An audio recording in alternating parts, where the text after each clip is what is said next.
Well, today is the 10th of October, and I want to show you something here. What you're looking at is a gigantic warehouse building that's obviously empty.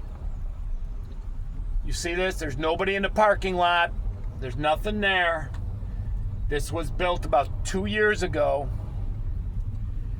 But I want to tell you what's interesting about this. This is an area where I grew up in my childhood. This was an entire subdivision of homes. An entire subdivision of homes. Okay? Look how big this is. It was extremely wooded.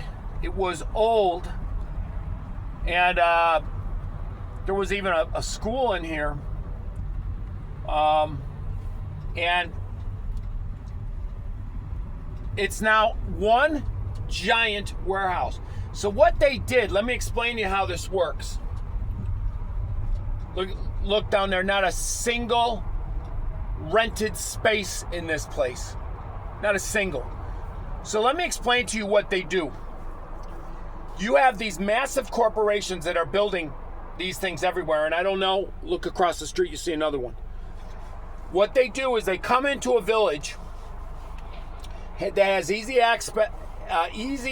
access to an interstate, because there's a clover leaf here, a major intersection.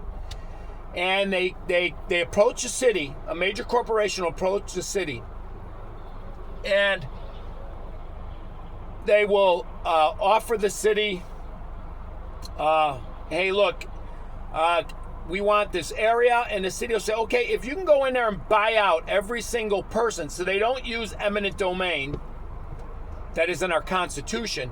What they do is they allow a corporation to go into a community and buy out everybody, right?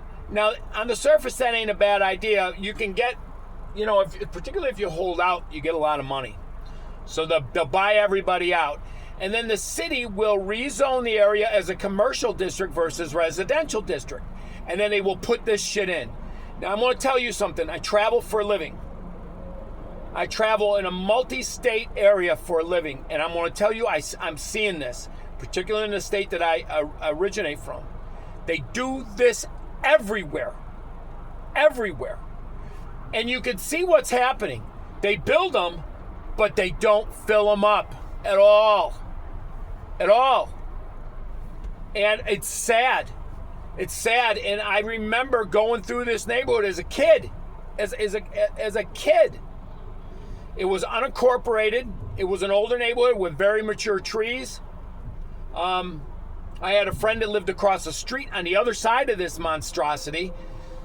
And I'm taking the time to record this because I'm telling you, I see this everywhere. And I'm going to tell you, and I don't, it may not matter to anybody who's listening, this is what's going to happen to my neighborhood. Because my neighborhood is where I live is probably the same size. And I have found myself in a place where they want to do this everywhere around me. And they are reconfiguring roads like behind my home and everything to do this. And this is going to be my fate. This is going to be the fate for the place that I decided I wanted to live the rest of my life in. And I'm not like most people who want to buy a home and just upgrade, and live on some postage stamp of a lot. I'm not that type of a person. I'm more of somebody that's like a homesteader than anything else. But let me show you here. But there you see it. There you see it. Completely empty. It's been like this for 2 years. And it makes me sick every time I drive by it and I see what happened. And I see this everywhere. I am telling you, I see this everywhere. Now, why do you need all these gigantic monstrosities everywhere? What company is building them? Is it owned by one company? Do they do it everywhere? Like I said, look at across the street. You got the same damn thing going on. I'm telling you.